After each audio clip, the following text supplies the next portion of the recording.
रुको, चैनल को सब्सक्राइब करो पहले। हाँ जल्दी करो, मुझे पता है कि आप लोग नहीं करते, वीडियो देखते हो लेकिन सब्सक्राइब नहीं करते। लाल कलर का बटन नहीं से दबाओ, जल्दी दबाओ, जल्दी दबाओ, फिर मैं शुरू करूँ। दबा दो जल्दी, दबा दिया, घंटी भी दबा देना, ठीक है। दोस्तों, जैसा कि आप सभी लोग जानते ही हैं कि इंडियन सिनेमा की most awaited film RRR release हो चुकी है और लोगों के बीच इस फिल्म की दीवानगी इतनी ज्यादा है कि रिलीज होने के सिर्फ एक ही हफ्ते में इसका world wide box office collection 700 crore के आंकड़े को भी क्रॉस कर चुका है और कमाई के मामले में ये फिल्म हर रोज एक नया रिकॉर्ड कायम कर रही है।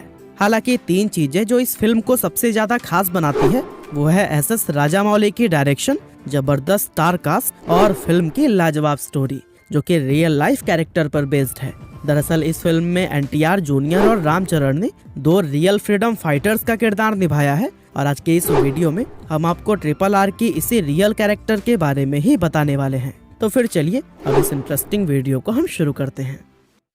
तो दोस्तों, राइज रॉर रिवॉल्ट यानी कि RRR फिल्म की कहानी 2 real historic characters Alluri Sitaram Raju और कोमाराम भीम के बारे में है जो कि अपने समय के फ्रीडम फाइटर्स थे।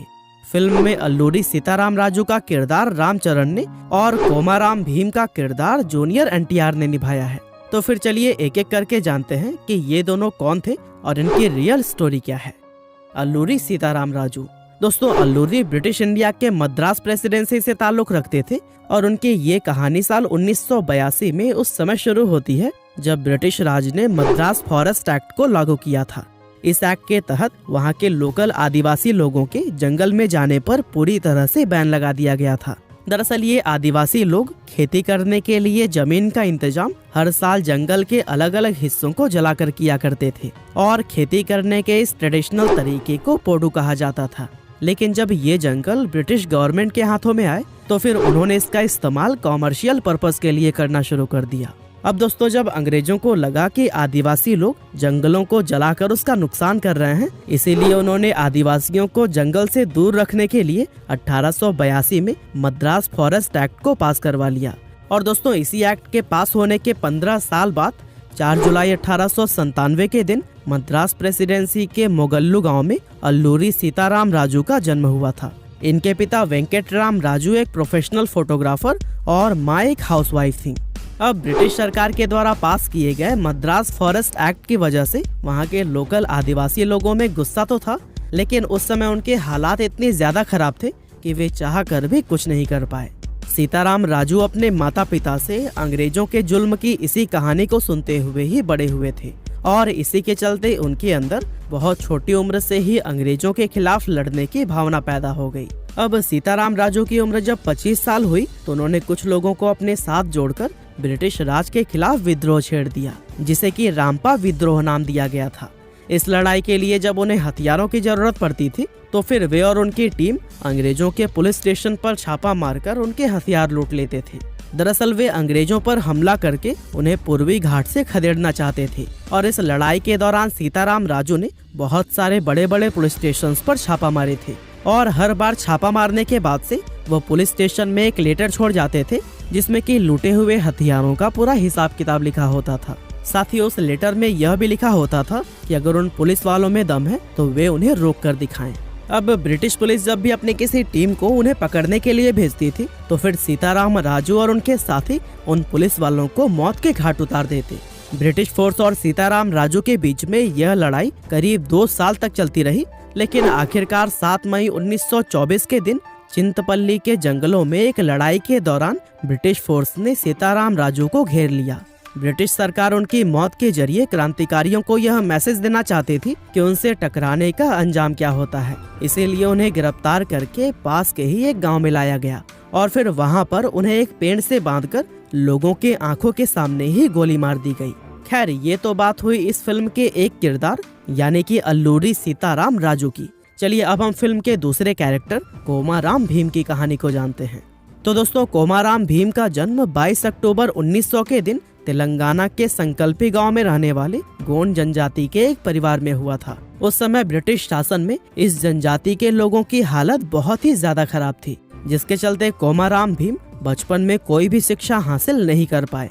उनका बचपन बड़ी ही मुसीबतों और दिक्कतों में गुजरा, जहां उन्होंने अपने लोगों को पुलिस से लेकर जमींदारों तक के अत्याचारों का शिकार बनते देखा। दरअसल उनके जनजाति के लोग जंगल में पोंडू खेती के जरिए जो भी फसल उगाते थे उसे हैदराबाद निजाम के लोग यह कहकर छीन लेते थे कि जिस जमीन पर उन्होंने यह फसल उगाई है वो तो उनकी है ही नहीं। और इन अत्याचारों के खिलाफ भीम के पिता ने जब आवाज उठानी चाही तो फिर उन ताकतवर लोगों ने उन्हें मौत की नींद सुला दी। और दोस्तों कुछ ऐसे ही एक बार अक्टूबर 1920 में जब गांव के लोग अपनी फसल की कटाई कर रहे थे तभी वहां पर निजाम के पट्टेदार सिद्दीकी साहब और पटवारी लक्ष्मण राव ने रोकने के लिए पहुंच गए। वे गौड़ जनजाति के लोगों के साथ में गाली गलौज और बदतमीजी करने लगे, जिसकी वजह से देखते ही देखते यह पूरा मामला एक झगड़े में बदल गया और कोमाराम भीम के हाथों सिद्दीकी साहब का मर्डर हो गया। उस समय भीम को अपनी जान बचाने के लिए वहां से भागना पड़ा और फिर अगले कुछ सालों तक वह अलग अलग जगहों पर अलग अलग तरह के काम जैसे कि आसाम में चाय की खेती और प्रिंटिंग प्रेस में नौकरी करते रहे।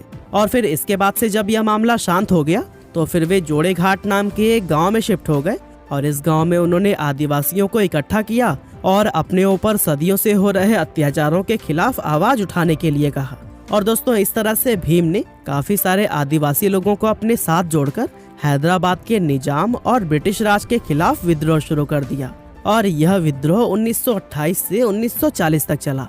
इस लड़ाई में उन्होंने छापामार युद्ध नीति अपनाकर निजाम और ब्रिटिश राज के लिए काम करने वाले जमींदारों को एक एक करके मारना शुरू कर दिया।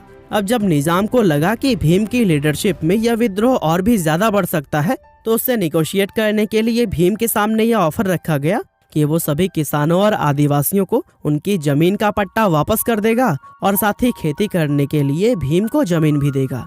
लेकिन भीम ने निजाम के साथ में कोई भी समझौता करने से साफ इनकार कर दिया और उसने उस लड़ाई को पहले की तरह ही जारी रखा।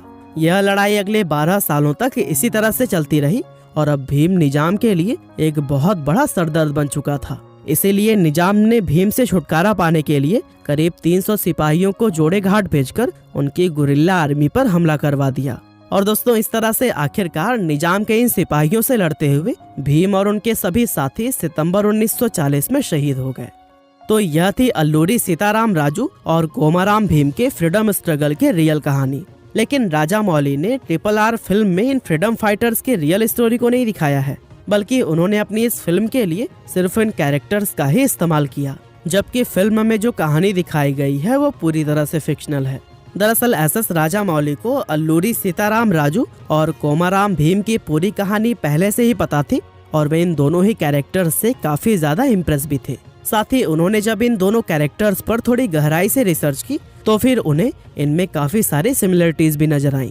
और दोस्तों अपने एक इंटरव्यू में राजामौली ने कहा था कि सीताराम राजू और कोमाराम भीम के फ्रीडम स्ट्रगल व विद्रोह की कहानी तो सब जानते हैं, लेकिन जब वो दोनों कुछ सालों के लिए अपने घर से दूर रहे तो फिर उस दौरान उनके साथ क्या हुआ इसके बारे में कोई भी डिटेल या रिकॉर्ड्स किसी के पास नहीं है।